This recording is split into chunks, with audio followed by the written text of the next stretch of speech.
Welcome to this class on earned value management. Let's see what is actually earned value. Let's make a very simple example. Imagine that you're running a very simple project, a project which consists of repeating one same task 100 times. For example, your job is to fill 100 bottles, or to wrap 100 candies. So, as you can see from the screen, the volumes baseline is this one here. Essentially, starting with week number 1, you fill 10 bottles. Then week number 2, you fill an additional 10 bottles, bringing you to 20 cumulative. Then week number 3, another 10, and so on until cumulative by the end of the project, you have your 100 bottles. Now imagine that for each bottle you have a cost, and this cost is 50 euro cents per bottle. So by the end of the first week, you would have accumulated 5 euro worth of cost. By the end of week 2, for the 20 bottles, you've accumulated 10 euro of cost, and so on, until by the end of the project, you've accumulated 50 euro worth of cost. That is your cost baseline. Now, imagine that management wants a report at the end of every week in order to know how your progress is. So end of week 1, you sent them the report. End of week 2, you sent them the report, and so on until you are now at the end of week 5 and you're preparing the report for week 5. Okay? So at the end of week 5, we need to understand what the situation is.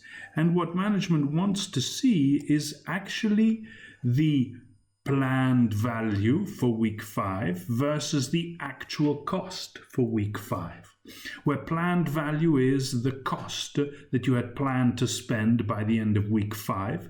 So it's essentially the number on the cost baseline relative to week 5, in our case 25. And they want to know the actual cost, which will be depending on what we've actually done until that point. So let's have a look. First of all, the planned value. If we've done 50 units at 50 cents each, the planned value is 25, the amount on the cost baseline. However, in order to know the actual cost, we need to know how much we've really done and how much we've really spent per unit. So let's assume some numbers, because they are not here. Let's assume, for example, that we've actually done 45 units, we're a little bit late, and we've actually spent 60 cents per unit, we're a little bit expensive. So 45 times 0.6 is 27. Planned value 25, actual cost 27. Now keep in mind one thing, this project is a very simple project, but this actually looks more like one single work package, which goes from a volumes of 0% to a volumes of 100%, right? And I've chosen this work package not by chance, of course. It's very easy to determine percentage of completion in a work package which is prepared like this. If I wanted to do 25 units, I want it to be at 25% complete.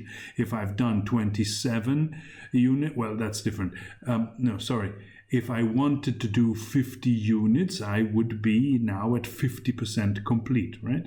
If I've done 45 units, I'm actually 45% complete. So that's why I've chosen this very simple work package. But this actually looks more like one single work package. And in a work package, in a project, you would have maybe tens or hundreds of work packages.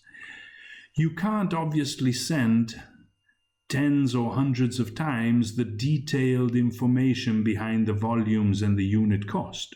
What you're really sending management is only the information of the planned value and the actual cost, summed up for all the work packages.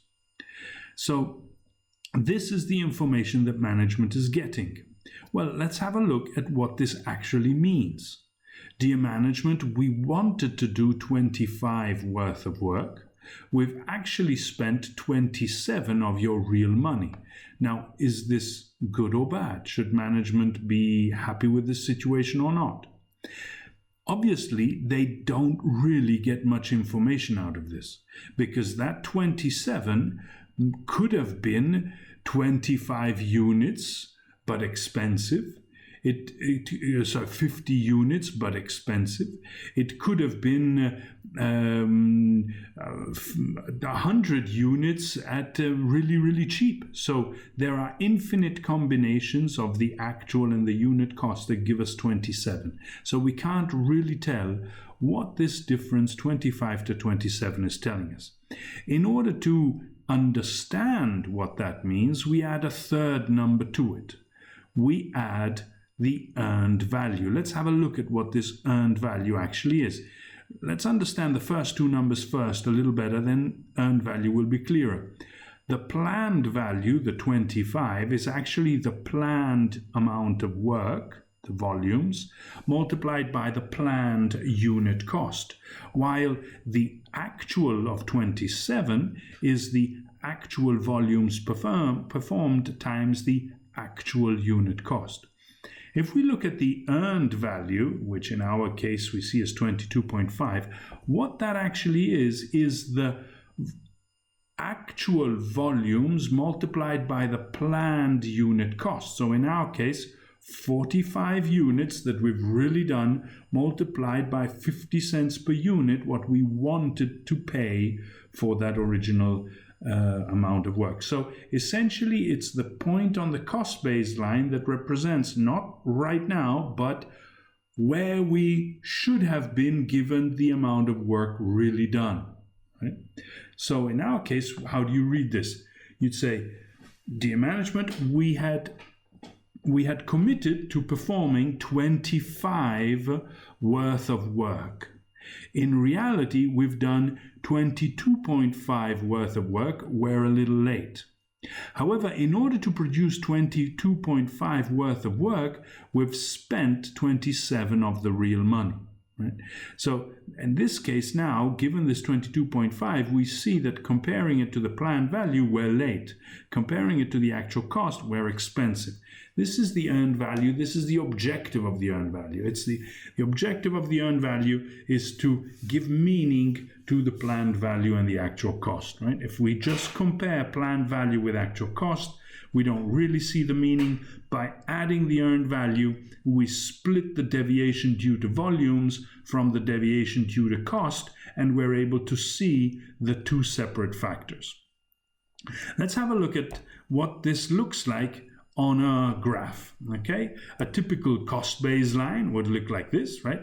In our case, since it's a linear, the 10, 20 volumes, etc., we would in reality have a line. But typically, a cost baseline is an S-curve. So let's represent it as an S-curve.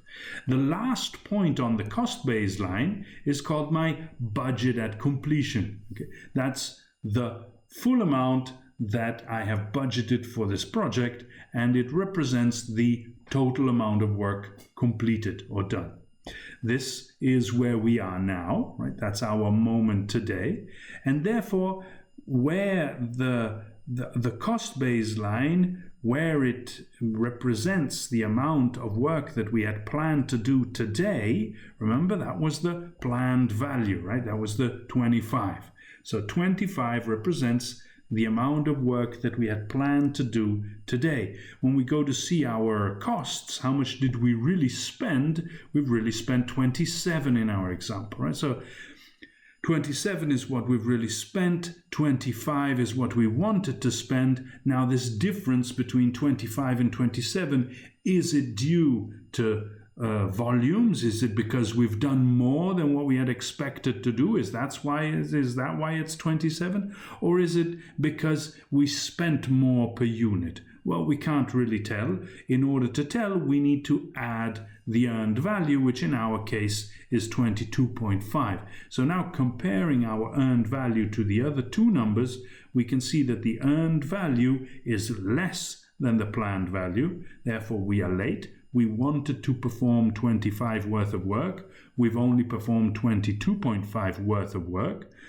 And our actual cost shows us that we're expensive. In order to perform 22.5 worth of work, we've spent 27 real money cost. That's the difference why the actual cost is called cost, while the planned and earned values are called values. Those are evaluations of an amount of work, while the actual cost is real money.